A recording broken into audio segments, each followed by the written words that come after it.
Jésus nous lave. Car, comme l'éclair part de l'Orient et se montre jusqu'en Occident, ainsi sera l'avènement du Fils de l'homme.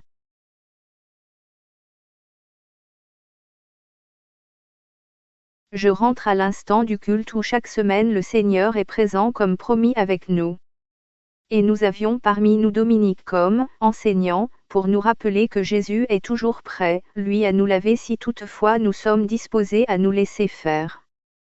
Mes frères, qu'il n'y ait pas parmi vous un grand nombre de personnes qui se mettent à enseigner, car vous savez que nous serons jugés plus sévèrement. Et sans revenir sur le même sujet qui était selon la parole de Dieu, l'édito soulignera des versets qui sont passés hors de l'enseignement comme une bénédiction de la part du Seigneur en live que je partage avec vous comme les notes que je prends durant le culte habituellement pour mémoire. Car je vous l'ai dit, les pensées s'envolent mais les écrits restent. Édito du culte. Jean 13 verset 5. Puis, 10 et 12. Ensuite il versa de l'eau dans un bassin, et il se mit à laver les pieds des disciples, et à les essuyer avec le linge dont il était saint. Jésus lui dit, celui qui est lavé n'a besoin que de se laver les pieds pour être entièrement pur, et vous êtes purs, mais non pas tout. Après qu'il leur eut lavé les pieds, et qu'il eut pris ses vêtements, il se remit à table, et leur dit, comprenez-vous ce que je vous ai fait? Fin de l'édito du culte, que je vous mets brièvement en clair maintenant. Il n'aura échappé à personne que le Seigneur prend son propre vêtement pour essuyer les pieds de ses disciples. Il se mit à laver les pieds des disciples, et à les essuyer avec le linge dont il était saint.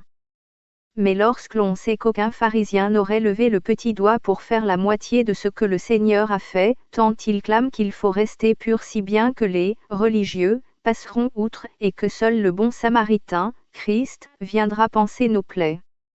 Et puis, le scoop de l'édito à qui le Seigneur n'a rien caché, c'est que finalement le Seigneur se remet en tenue pour se mettre à table sans même se purifier lui-même. Par chance, l'édito a tout vu. C'est qu'une fois que Christ a pris nos infirmités, notre poussière, notre péché désobéissant, il le garde toute notre souillure pour la porter jusqu'à la croix. Mais comme je suis obligé de faire le rappel de cela, ce sera la conclusion de ce flash. L'orateur qui était pourtant bien à fond dans l'Évangile avait oublié une chose. Celui de notre Dieu. Notre Sauveur qui veut que tous les hommes soient sauvés et parviennent à la connaissance de la vérité. Christ.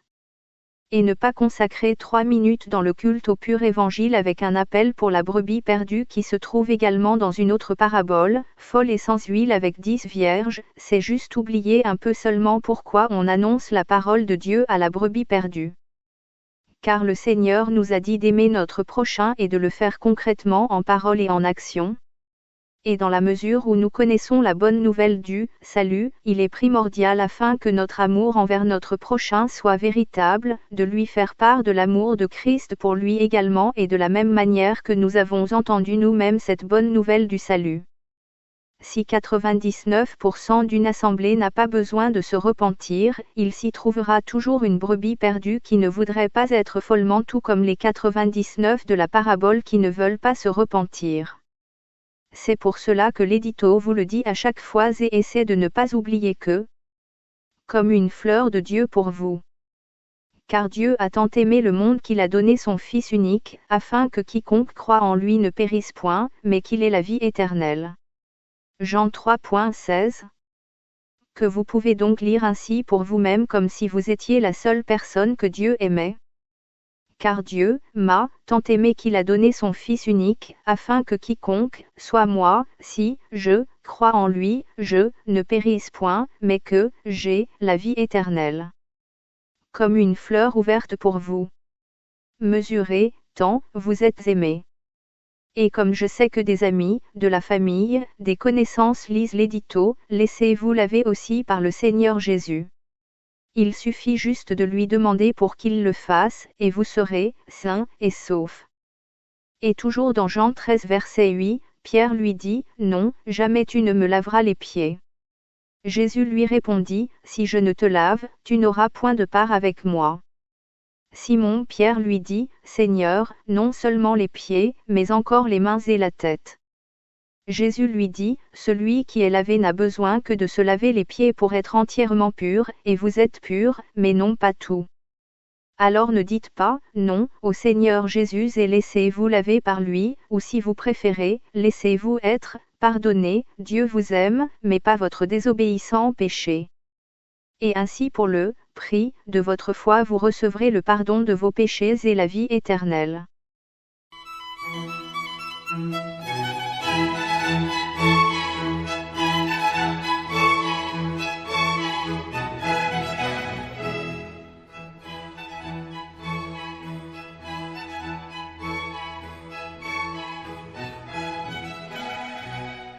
Je sers la parole de Dieu.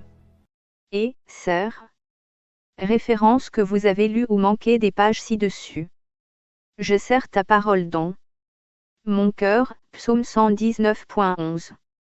Avant la fête de Pâques, Jésus, sachant que son heure était venue de passer de ce monde au Père, et ayant aimé les siens qui étaient dans le monde, mit le comble à son amour pour eux. Pendant le souper, lorsque le diable avait déjà inspiré au cœur de Judas Iscariote, fils de Simon, le dessein de le livrer.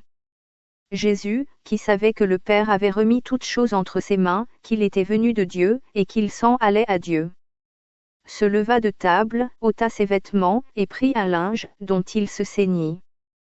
Ensuite il versa de l'eau dans un bassin, et il se mit à laver les pieds des disciples, et à les essuyer avec le linge dont il était ceint. Il vint donc à Simon-Pierre, et Pierre lui dit, Toi, Seigneur, tu me laves les pieds. Jésus lui répondit, Ce que je fais, tu ne le comprends pas maintenant, mais tu le comprendras bientôt. Pierre lui dit, Non, jamais tu ne me laveras les pieds. Jésus lui répondit, Si je ne te lave, tu n'auras point de part avec moi. Simon-Pierre lui dit, Seigneur, non seulement les pieds, mais encore les mains et la tête. Jésus lui dit, Celui qui est lavé n'a besoin que de se laver les pieds pour être entièrement pur, et vous êtes purs, mais non pas tout. Car il connaissait celui qui le livrait, c'est pourquoi il dit, Vous n'êtes pas tout purs. Après qu'il leur eut lavé les pieds, et qu'il eut pris ses vêtements, il se remit à table, et leur dit, Comprenez-vous ce que je vous ai fait?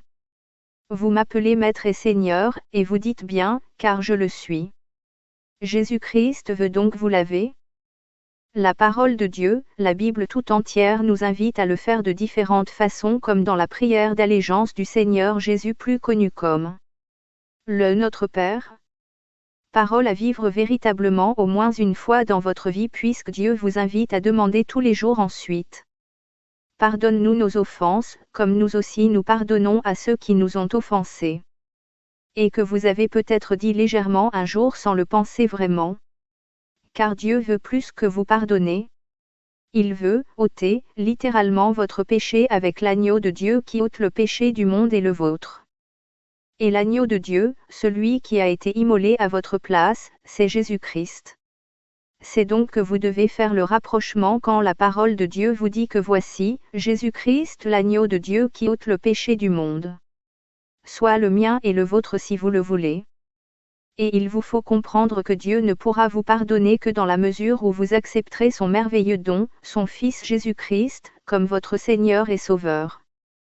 Car Dieu m'a tant aimé qu'il a donné son Fils unique, afin que quiconque, soit moi, si je crois en lui, je ne périsse point, mais que j'ai la vie éternelle.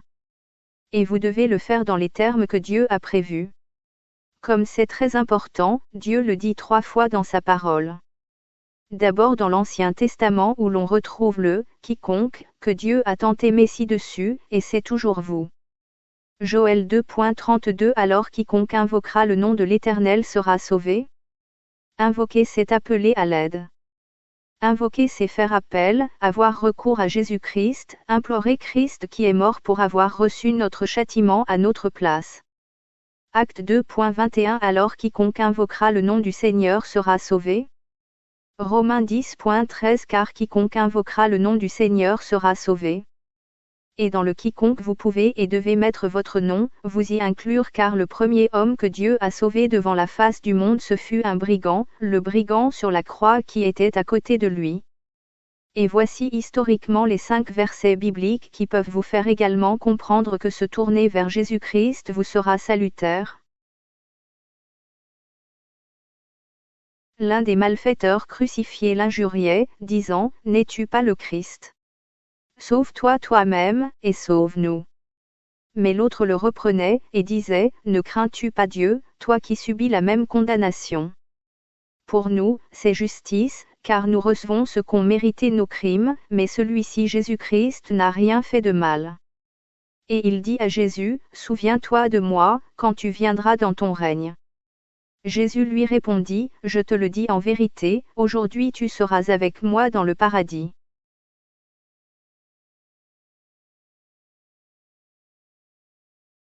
Que le Seigneur vous bénisse, et que le nom de l'Éternel soit béni, loué, glorifié.